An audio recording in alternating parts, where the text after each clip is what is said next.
네, 반짝뜨고 사라질 테마가 아니라 계속해서 갈만한 테마들 찾아보는 시간이죠. 갈테마 가라 시간입니다. 한국투자증권의 서초중앙 PB센터 길건우 FC와 함께합니다. 팀장님 안녕하십니까? 안녕하십니까? 네, 안녕하십니까? 오랜만에 뵈니까 더 좋고요. 바깥에 그렇죠? 갔다 오시더니 얼굴이 좋아졌네요. 네, 네. 좋습니다. 그럼 바로 시작해 볼게요. 지금 네. 시간이 벌써 빠르게 지나서요. 간략하게 핵심만 바로 짚어보도록 네. 하겠습니다. 먼저 지금 가고 있는 테마, 네. 야놀자 내년 나스닥 상장의 속도를 내고 있다라는 관련설이 또 다시 나왔습니다. 그래서 관련한 종목들, 먼저 SBI 인베스트먼트의 경우에는 오늘 장중에 상한가를 기록하기도 했는데 현재 구간에는 17%대 오름세, 아주 IB 투자도 장중에는 20%대 급등세를 나타냈는데 현재 구간에는 9%가량 오름세를 나타내고 있습니다. 네. 우선 관련한 종목들 체크해 봐야겠는데 사실 이 두 종목의 경우에도 이번 달에 신저가가 나오기도 했고 네네네. 그리고 일각에서는 좀 부정적인 측면도 있어요.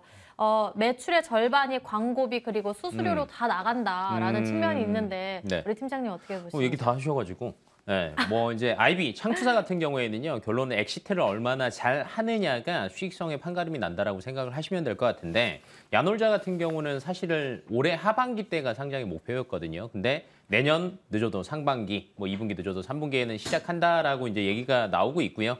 사실은 야놀자 입장에서는 그렇게 급하지 않습니다. 왜 그러냐면 다른 업체들에 비해서 뭐 매출도 그렇고 영업이익도 그렇고 나쁘지 않거든요. 작년에가 영업이익이 한 530억 정도 났는데 올해 매출액이 한 6천억, 영업이익도 여전히 5, 600억대를 전망을 하고 있기 때문에 급하지 않다라고 생각하시면 될 것 같고 달러 포함한 현금 자산만 1조 가지고 있습니다.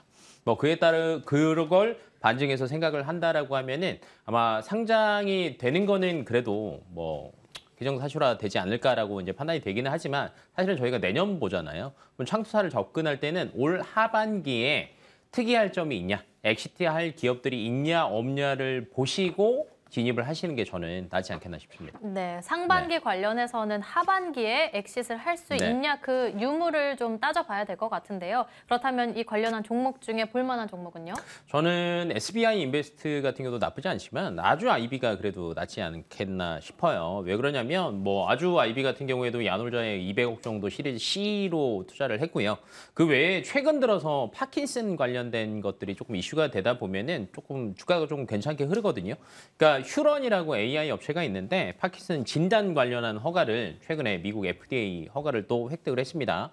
그러니까 재작년에는 우리나라, 작년에는 유럽, 올해는 미국에서 허가를 인증을 받았기 때문에 앞으로 이쪽에 대한 기대감들이 충분히 남아있지 않을까라고 예상되고 있고 올 11월 다음 달 중에는 아마 코넥스의 기존에 상장된 유비온이라는 회사가 있거든요. 근데 11월에 코스닥으로 이전 상장을 할 것 같아요. 하반기에만 엑시트 할 수 있는 기업들이 그래도 한 10개 정도 되고 있어서 실적 기대감도 따르는 아주 IB 투자가 낫지 않을까 싶습니다. 네, 조금 전에 하반기에 엑싯을 할 수 있는지 그 네. 유무를 따져보자 했는데 하반기에만 해도 10개 이상의 기업이 충분히 엑싯 가능성을 열어놓고 있기 때문에 아주 IB 투자를 꼽아주신다고 말씀해 주셨고요. 네. 가격 전략 바로 세워보겠습니다. 가격은 좀 짧게 잡으시는 게 좋을 것 같아요. 왜냐면 이슈에 따라서 많이 움직이기 때문에 목표가는 3,000원, 손절 라인은 2,300원으로 대응하시면 좋을 것 같습니다. 네, 목표 주가는 3,000원, 손절 라인은 2,300원으로 대응해 보도록 하겠고요. 바로 다음 테마 넘어가 보겠습니다. 이번에는 11월 네옴시티 수주전 시작됐다. 관련한 종목들 다시 비상할 수 있을까 제시해 주셨고요. SM은 3%대 오름세, SM CNC 그리고 세아 특수강 유신 꼽아봤습니다. 근데 사실 네. 네옴시티라고 하면 지난주 목요일에 우리 김재경 어드바이저도 같은 이슈로 꼽아주셨거든요. 두 분의 좀 합이 잘 맞은 것 같은데 그래요. 큰 맥락은 그거였어요. 수주에 대한 규모가 굉장히 크다. 그리고 원희룡 장관이 방문을 한다 네. 해서 유신을 꼽아주셨거든요. 그거는 맞아요.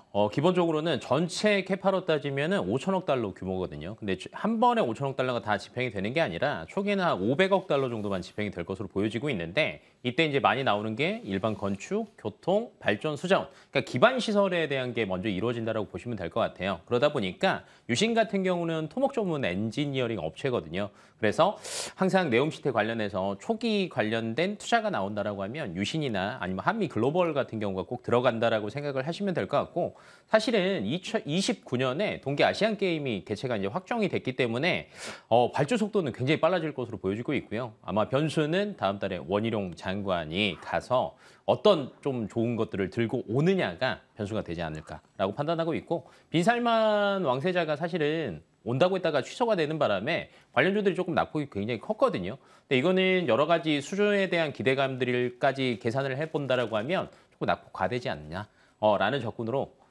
라는 생각으로 접근을 해보시면 좋을 것 같습니다. 네, 초기 투자와 관련해서는 유신과 한미 글로벌을 볼 수 있겠지만 나는 그보다도 더 큰 그림을 그리겠다 이렇게 말씀을 해주셨는데 네. 어떤 종목 볼까요? 네, 더 큰 그림은 저는 삼성물산이 그래도 가장 최대 수혜자가 되지 않을까라고 예상이 되는 게 사실은 그 빈살만 왕세자랑 이재용 이제 곧 있으면 이제 회장이 될 것으로 예상이 되고 있는데 부회장이랑 친분이 굉장히 두텁습니다. 최대 수혜를 보지 않을까라고 예상이 되고 있고 삼성물산 같은 경우는 현대건설이랑 또 컨소시엄해서 더라인 터널공사 수주를 했잖아요. 요게 시작일 뿐이다라고 생각을 하시면 될 것 같고요. 사실은 그 세계 최고층 빌딩이라고 하는 부르즈 칼리파 있잖아요. 삼성물산이 건설한 이력이 있거든요. 네옴시티에서는 이거 안 지려고 할 거란 말이죠. 그럼 그 더 최고층을 또 경신하기 위해서는 분명히 삼성물산의 손을 잡을 수밖에 없다라고 보시면 될 것 같고 그다음에 네옴시티가 기본적인 거는 스마트 시티예요.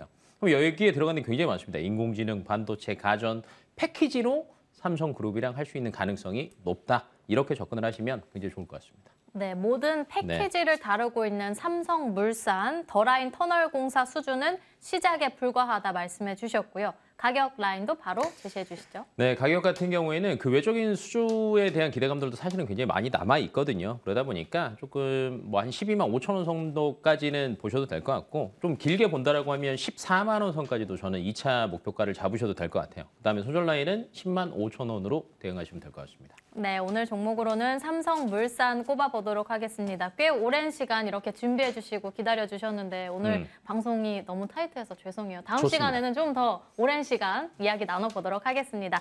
지금까지 갈테마 가라 시간 함께했고요. 한국투자증권의 서초중앙PB센터 길건우 FC와 함께했습니다. 오늘 말씀 감사드립니다.